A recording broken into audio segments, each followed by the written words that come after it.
Olá, bem-vindo a mais um programa da Crossover. Essa série chama Pergunte ao Pardini e neste programa eu separei 3 questões que são recorrentes, questões que são feitas pelos nossos clientes, alunos ou então recebemos pelas mídias sociais. Essas questões que eu separei para hoje, elas são pertinentes a controles internos. Então vamos lá na primeira questão. A questão é a seguinte: quando é que devo parar de testar o controle, uma vez que depois de vários testes nós não encontramos nenhuma não conformidade? Boa pergunta. E boa pergunta por quê? Porque eu vejo que em algumas empresas, algumas organizações, seja por controles internos, ou seja pela auditoria interna, existe uma continuidade de testes sendo realizado para o mesmo controle, né? Todo ano, todo mês, é aquela bateria de testes naquele controle. Eu tenho algumas dúvidas sobre isso, né? Sobre a eficácia disso. Para que eu possa responder essa questão, o primeiro ponto é entender por que é que nós testamos controle. Nós temos 2 testes de controle, ou 2 tipos de teste, o teste de eficiência e o teste de eficácia. No teste de eficiência, eu quero saber se aquele controle tem as características adequadas para que eu possa confiar, né, depositar confiança que ele está apto a mitigar aquele evento de risco. No teste de eficácia, eu aplico esses testes justamente para poder entender se aquele controle que já está sendo executado, ele realmente está sendo eficaz na detecção daquela não conformidade no tempo e espaço. Para ambos são feitos os testes para que nós possamos depositar confiança no controle. Se nós testamos o controle, se nós confiamos que ele está apto, que ele é eficiente para mitigar o risco, ou ele está sendo eficaz na mitigação de risco, esse é o momento em que eu paro de testar. E se eu tiver que testar, só num próximo trabalho, no momento em que eu for avaliar aquele processo aonde aquele controle está contido, né? Então, a resposta de uma maneira muito simples é: a partir do momento em que eu confio que o controle funciona, que aquele controle está sendo executado de maneira adequada, ou que aquele controle tem as características adequadas para isso, eu posso parar de efetuar aquele teste. Até porque os testes são feitos de maneira muito objetiva. Se eu estou testando os controles de um processo de compras, a partir do momento em que eu vi que esses controles são efetivos, eu não preciso continuar testando eles, né?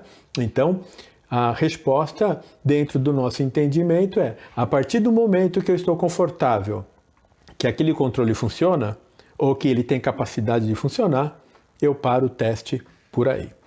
Muito bem. Essa foi a primeira questão. Vamos na segunda questão. Aqui, ó. Essa é boa. Um controle deve sempre estar relacionado com riscos? Então vamos lá. Vamos entender um pouco mais a necessidade do controle. A gestão de risco, uma vez que o risco está identificado e foi avaliado a sua magnitude, eu tenho que tratar esse risco. Eu posso tratar esse risco de 4 maneiras. Uma das formas de tratar esse risco é mitigação. Quando eu estou trabalhando na probabilidade e falo de mitigação, eu estou falando de um controle interno.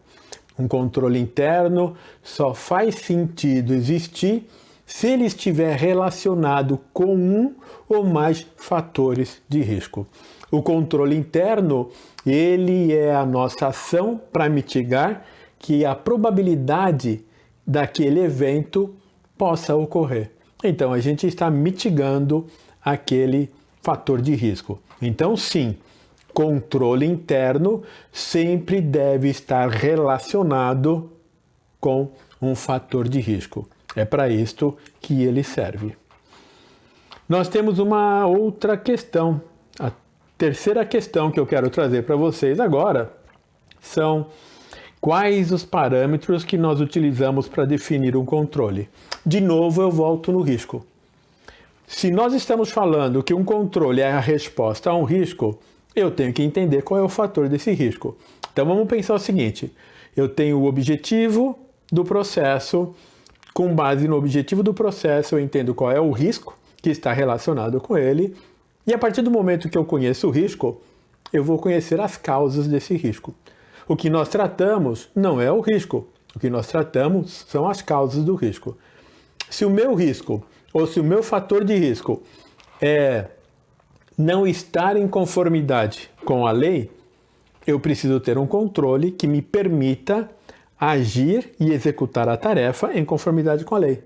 Então, a partir do momento em que nós conhecemos o fator de risco, eu posso definir o objetivo do controle. Esse é um dos itens mais importantes na hora que nós estamos avaliando o controle. Qual é o seu objetivo?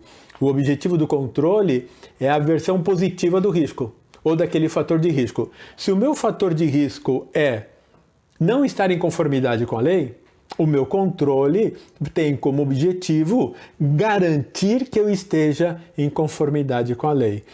Uma vez que eu defini o objetivo do controle, eu vou conhecer qual é a ação que eu preciso executar para isso. A ação pode ser uma verificação, uma conferência, um recálculo, uma aprovação, uma autorização. Essas são ações. Defino a ação, defino a evidência do controle, porque nós já sabemos que controle sem evidência, para nós, ele não existe. Quando eu falo para nós, eu estou falando de controles internos, né? Segunda linha de gestão, ou para auditoria interna, terceira linha de gestão. Vou então identificar qual é a evidência, o local da evidência, sua periodicidade, né? No mínimo são esses temas, esses atributos que eu preciso desenvolver para que aquele controle realmente tenha efetividade e seja, aí quando eu falo efetividade, é a eficiência e eficácia para mitigar aquela causa, aquele fator de risco. Então, eu preciso conhecer o risco, o fator de risco, para poder entender qual é o objetivo, depois eu defino a ação, defino a evidência, aonde que esta evidência vai acontecer e depois a sua periodicidade. Simples assim. Apesar de não ser da série simples assim, é simples assim. Então, no próximo programa eu vou eu vou buscar mais questões, que são questões recorrentes, que podem interessar a vocês, e aí eu venho para responder essas questões. Se vocês quiserem, podem deixar as suas questões aqui pelo YouTube. Vocês podem fazer também pelo podcast, porque este programa também vai ser veiculado no podcast. Ou então você pode procurar um dos nossas mídias, um dos nossos canais, Instagram, Facebook, LinkedIn, e fazer as suas questões, que na medida do possível nós vamos incluindo aqui nessa série, nesse programa, que nós chamamos de Pergunte ao Pardini. Acho que o nome ficou legal. Se gostou, dá um like, compartilhe aí com o seu network, porque quanto mais pessoas estiverem aptas a ouvir um pouco mais sobre esses conceitos, melhor para a empresa, melhor para o profissional, melhor para a governança, melhor para a ética e melhor para o Brasil.